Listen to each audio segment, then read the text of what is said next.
এই আয়াতটা শুনে শুনে আপনাদেরও মুখস্থ হয়ে আছে। কুল্লু নাফসিন যায়িকাতুল মাউত। এই আয়াতটা কেন পড়লাম? এত পরিচিত আয়াত, এত জানাশোনা আয়াত, আজকে আমার পড়ার উদ্দেশ্যটা কি? কথাই বলে পানহাতে পুকুর নষ্ট করে, পানহায় পুকুর নষ্ট,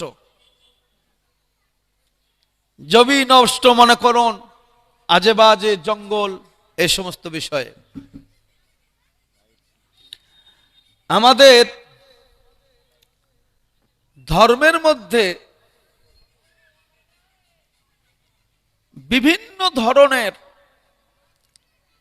আজে বাজে কথা ঢুকে গেছে। ঢুকে যাওয়ার ফলে আমাদের এই ঝগড়া মিটছে না। আর এই ঝগড়াগুলো করছে কারা? ঝগড়াগুলো করছে তারাই যাদের মধ্যে ইলিম নাই। ইলিম মানে জ্ঞান নাই। আপনি আমি হয়তো ভাবি আক্ষরিক জ্ঞান থাকলেই সে জ্ঞানী না। আমি যতটুকু বাংলা পড়া জানি, তাতে যদি মাধ্যমিক বা বিয়ের বাংলা যদি দেন, আমি পড়তে পারবো। কিন্তু যদি আপনি বলেন এই বইটা আমাকে বুঝিয়ে দেন, তো পারবো? যদি পারতাম তাহলে এখানে থাকতাম না, কলেজের প্রফেসর হয়ে যেতাম। কি গো? তাহলে পড়া জানা আলাদা, আর তার বিষয় বস্তুটা বোঝা আলাদা। সেটা বুঝবে সেই ব্যক্তি যার মধ্যে সেই আলো, সেই জ্যোতি থাকবে। সঠিক জ্ঞানের অভাব, সঠিক আলোর অভাব, সেই অভাবের কারণে আজ আমাদের ধর্মীয় বিবাদ মিটছে না। কোরআন মাজিদের মধ্যে যে আয়াতটা আমি আপনাদের সম্মুখে তেলাওয়াত করেছি, কুল্লু নাফসিন যায়িকাতুল মাউত, প্রতিটা নাফসকে মওতের স্বাদ গ্রহণ করতে হবে। এই আয়াত দেখবেন কিছু আলেম মৌলবীরা পড়ে, কিন্তু ব্যাখ্যাটা নিয়ে যায় অন্যদিকে। পড়ার সময় পড়ে সঠিক, বুঝাবার সময় কিন্তু আর বুঝতেও পারে না, বোঝাতেও পারে না। কোরআন মাজিদের প্রত্যেকটা হরফ, প্রত্যেকটা আয়াত হক, কিন্তু আপনি কি জানেন যে সমস্ত আয়াতের উপরে আমল করা যাবে না? সব আয়াতের উপরে আমল চলবে না, এটা তো জানা নাই। কোরআন মাজিদ একটি আয়াত আল্লাহ তাআলা দিয়েছেন, হুজুরকে আল্লাহ বলছেন, ইয়াসআলুনাকা আনিল খামসারি ওয়াল মাইসার। না বুঝে কিন্তু হু হু করিয়েন না, আর না বুঝে কিন্তু অন্য জায়গায় গিয়ে আজে বাজে কিছু বক্তব্য দেবেন না। আল্লাহ পাক বলছেন, ইয়াসআলুনাকা, হে নবী, আপনাকে যদি কেউ জানতে চায় বা প্রশ্ন করে, আনিল খামসারি ওয়াল মাইসার, সুদ আর মদ, এই দুটো কি জিনিস, এতে মানুষের কি উপকার আছে আর কি ক্ষতি আছে? আল্লাহ পাক বলছেন, মানাফিউল লিন্নাস, প্রথমেই বলে দিচ্ছেন আল্লাহ যে হে নবী, আপনাকে যদি এই বিষয়ে কেউ জিজ্ঞাসা করে, তা আপনি বলবেন মানুষের এতে উপকার আছে। মানুষের মানাফিউল লিন্নাস। এখন এই আয়াতটা এইটুকু যদি আমি লিই, তাহলে কোরআন মোতাবিক মদ খাওয়া হালাল হবে না হারাম হবে?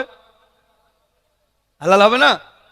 মানাফিউল লিন্নাস, যে মানুষের এতে উপকার আছে, মদে মানুষের উপকার আছে, সুদে মানুষের উপকার আছে। কে বলল এটা? আল্লাহ।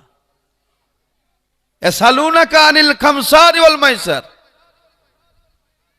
কুল ফীহিমা ইসমুন কাবীরুন ওয়া মানাফিউ লিন-নাস।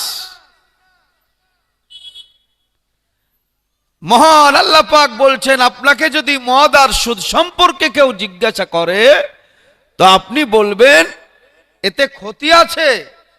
ক্ষতি যেমন আছে, ও মানাফিউ লিন-নাস, তাতে কিন্তু উপকারও আছে।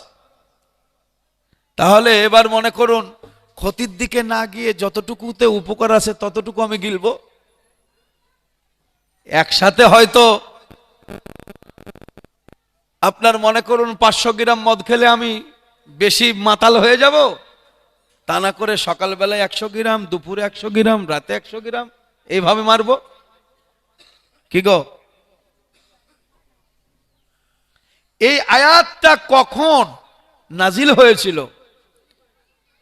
কাদের সম্পর্কে নাজিল হয়েছিল? আল্লাহ এই ধরনের কথা কেন বলতে চাইলেন বা কেন বললেন? এই সমস্ত জ্ঞান যদি আপনার না থাকে, আপনি এই আয়াতের ওপরে আমল করে জাহান্নামী হয়ে যাবেন। এই আয়াতের ওপরে আমল করে আপনি গুমরাহ হয়ে যাবেন।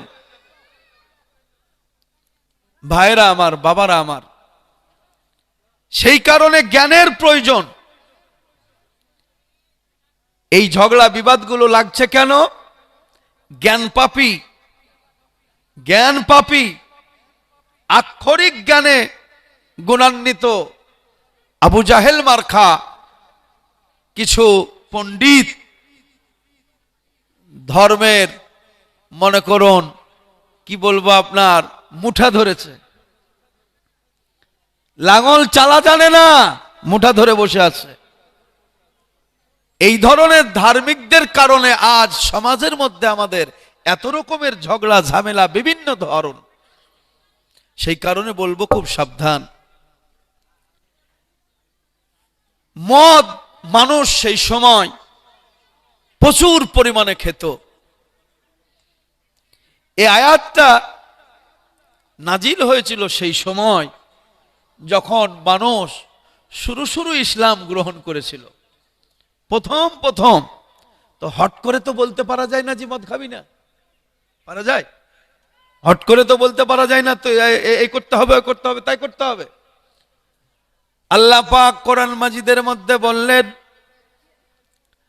ওগো আমার নবী, খুব কায়দা কৌশলে হিকমতের সাথে আমার বান্দাদেরকে আপনি আমার রাস্তায় আহ্বান করবেন।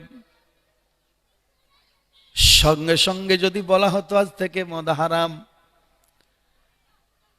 এক্ষুনি মুসলমান হলো, আর তার মনে করুন অভ্যাস হয়ে আছে মদ খাওয়ার জন্য, খাওয়া অভ্যাসগত মানুষকে টপ করে পাল্টাতে পারা যাবে না।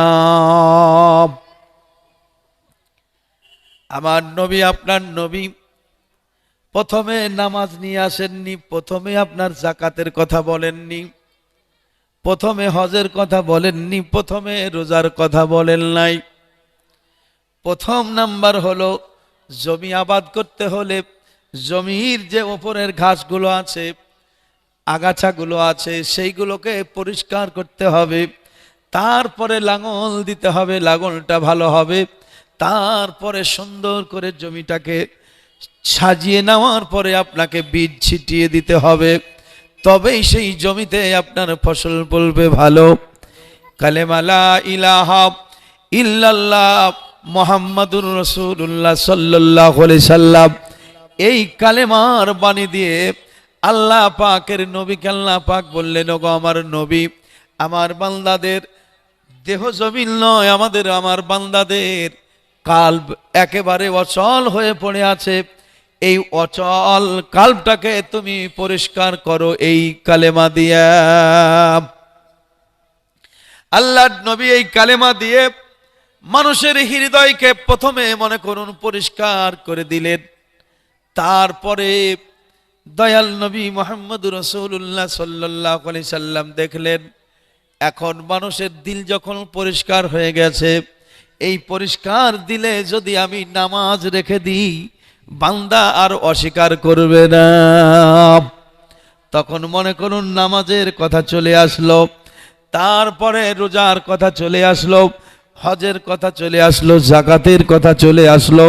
ঠিক অনুরূপভাবে প্রথমেই মদ খাওয়া আল্লাহ হারাম করেন নাই, প্রথমেই সুদ খাওয়া হারাম করেন নাই, ধীরে ধীরে আস্তে আস্তে এগুলোকে আপনার উঠিয়ে দেওয়া হয়েছে, সমাজকে মুক্ত করা হয়েছে।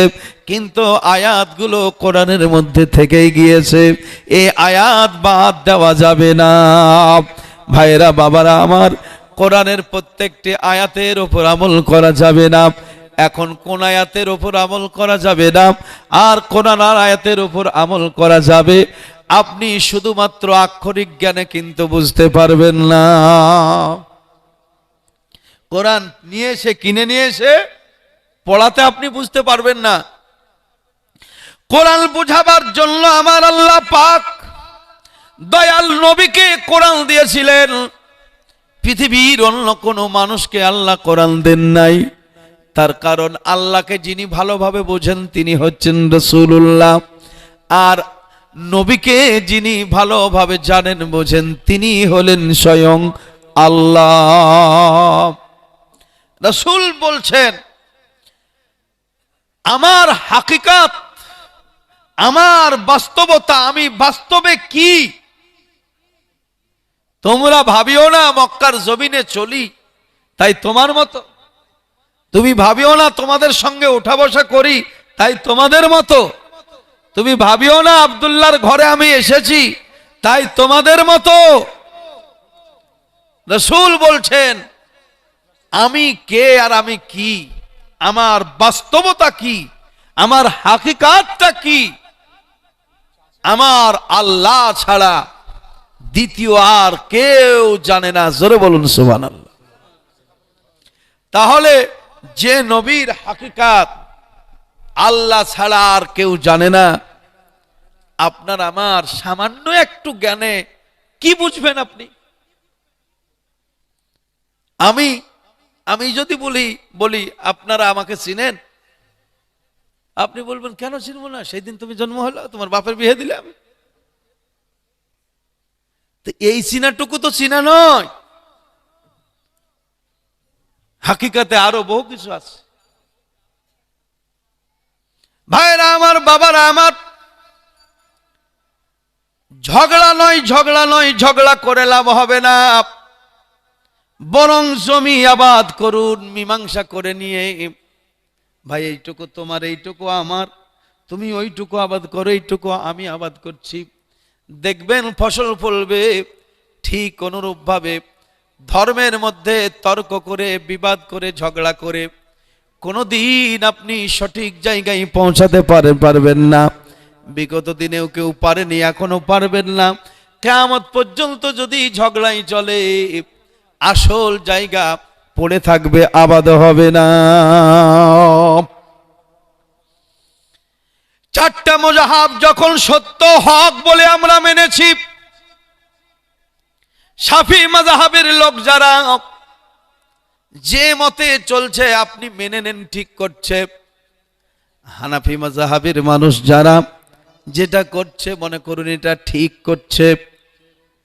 হাম্বল মাযহাবের মানুষ যারা মনে করুন তারা যা পেয়েছে ঠিক করছে। যেহেতু চারটাই মনে করুন আপনার হক সত্য বলে মেনে নিয়েছি। শাফি মাযহাবের লোক সূরা ফাতিহা নামাজের মধ্যে পড়ছে, ওদেরকে পড়তে দেন। হানাফি মাযহাব নামাজের মধ্যে সূরা পড়ে না, জোর করে আপনাকে পড়াতে হবে না। হানাফি মাযহাবের লোক জামাতে মনে করুন নামাজের মধ্যে সূরা ফাতিহা পড়বে না। আর শাফি মাযহাবের লোক যদি হও তাহলে নামাজের মধ্যে জামাতের মধ্যে সূরা ফাতিহা না পড়লে তোমার নামাজ হবে না, আর তুমি যদি পড়ো তোমার নামাজ হবে না। তার কারণ তুমি যেহেতু একটা মাযহাব একটা মেনে নিয়েছো যেটা সেটার ওপরেই তোমাকে দাঁড়াতে হবে, সেই জায়গায় দাঁড়িয়ে থাকো। হানাফি মাযহাবের মধ্যে, জামাতের মধ্যে মনে করুন সূরা ফাতিহা পড়া নাই, সূরা ফাতিহা পড়া নাই, অতএব তর্ক ঝামেলা ঝগড়া করে লাভ হবে না। হানাফি মাযহাবের মানুষ যদি সূরা ফাতিহা না পড়ে তবুও তার নামাজ হয়ে যাবে, আর তারা যদি পড়ে তবুও তার নামাজ হবে।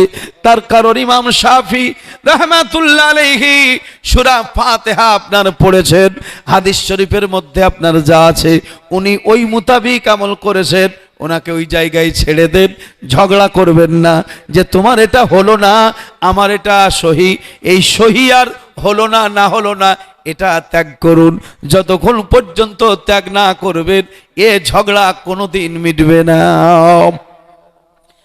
হানাফি মাযহাবের মানুষ যারা আপনারা শুনুন, সূরা ফাতিহার পরে চিৎকার করে জোর করে আমিন বলা লাগবে না। হানাফি মাযহাব ইমামে আযম আবু হানিফা রাহমাতুল্লাহ আলাইহি যে শিক্ষা আমাদেরকে দিয়েছেন সেই শিক্ষাটা গ্রহণ করে আপনি আমল করুন। কেউ যদি জোরে পড়ে জানবেন ও শাফি মাযহাবের লোক, ঝগড়ার দরকার নাই। শাফি মাযহাবে যদি জোরে আমিন বলা থাকে সে বলুক, বলতে দেন। এখন তর্ক বিতর্ক লেগে যাচ্ছে, তোরটা ঠিক নয় আমারটা ঠিক, আমারটা ঠিক নয় তোরটা ঠিক, কি দরকার? দরকারটা কি? চায়ের সাথে বিস্কুট লাগবে, মেরি বিস্কুটও হতে পারে, কেকও হতে পারে, কি গো? হ্যাঁ,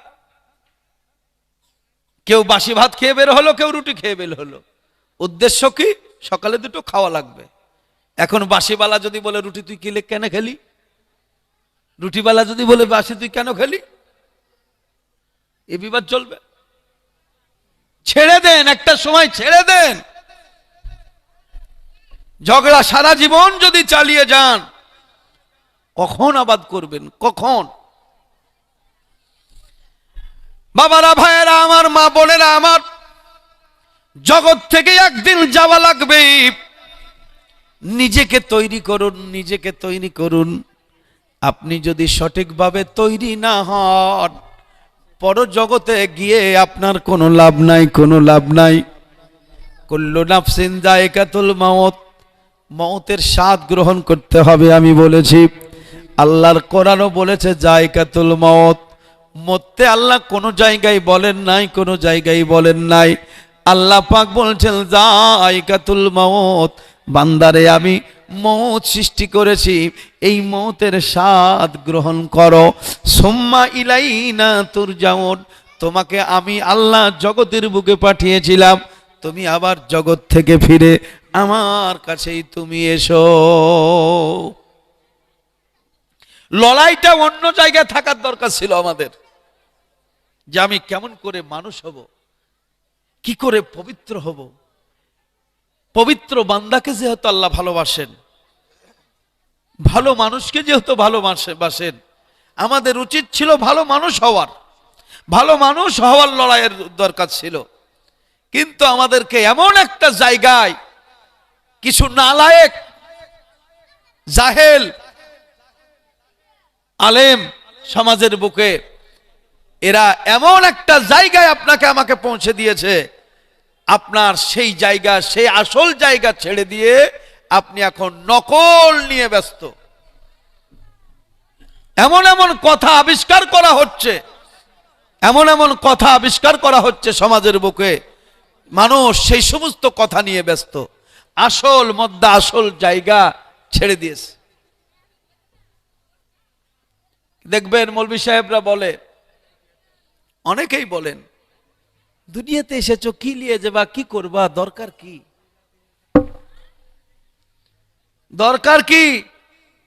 আবার সেই মৌলভী সাহেব দেখা যায় সেই স্করপিও চলে আসছে, কি গো? সেই মৌলভী সাহেবকে দেখা যাচ্ছে আবার আপনার 15 লক্ষ টাকার গাড়ি, তারপরে কেউ আবার বলছে হেলিকপ্টার মৌলভী, আর হেলিকপ্টার আছে। তো মরে শুধু আপনি আমি যাব না ও মৌলভীটা মরবে? তোর হেলিকপ্টারের কি দরকার ছিল? আর 15 লক্ষ টাকার গাড়ির কি দরকার ছিল? তারপরে এত বড় বিল্ডিং, এই সব কি দরকার ছিল? বাবারা, এগুলো বুঝতে হবে। বুঝার গো মায়েরা, বাবা একটু চিৎকার বন্ধ করো, টাইম একেবারে অল্প, তার মধ্যে যদি ওদিকে চিৎকার করো তাহলে সবই গোলমাল। অল্প টাইমের মধ্যে কিছু কথা আমাদের শিখতে হবে। শুনুন ভাইরা আমার, বাবারা আমার, আসলে নিজে বোঝে না, আর একজনকে বোঝাতে চাই, সেই কারণে আপনার ঝগড়া মেটে না। দুনিয়ার বুকে আমরা এসেছি, আল্লাহ পাক আমাদেরকে পাঠিয়েছেন। দুনিয়ার কোন মাল, সোনা হীরা কাঞ্চন মণিমুক্ত কেউ কবরে নিয়ে যায়নি, এটা হক সত্য কথা। কিন্তু দুনিয়ায় বান্দা যতদিন আছে, সোনার দরকার আছে, হীরারও দরকার আছে, চাঁদিরও দরকার আছে, লোহারও প্রয়োজন আছে, জমিনের প্রয়োজন আছে, আকাশের প্রয়োজন আছে। প্রয়োজন যদি না থাকতো, আল্লাহ পাক বান্দাকে পাঠানোর পূর্বে এগুলো তৈরি করতেন না। যদি দরকার না থাকতো, এগুলো আল্লাহ তৈরি করতেন না।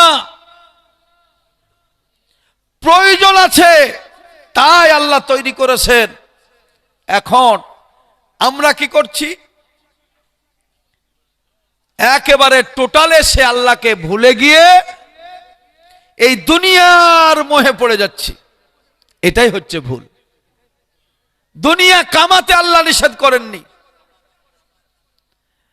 জমির মালিক হতে আল্লাহ নিষেধ করেননি, খেতে আল্লাহ নিষেধ করেননি। যেগুলো অখাদ্য কুখাদ্য সেগুলো নিষেধ করেছেন। যেগুলো আপনার নয়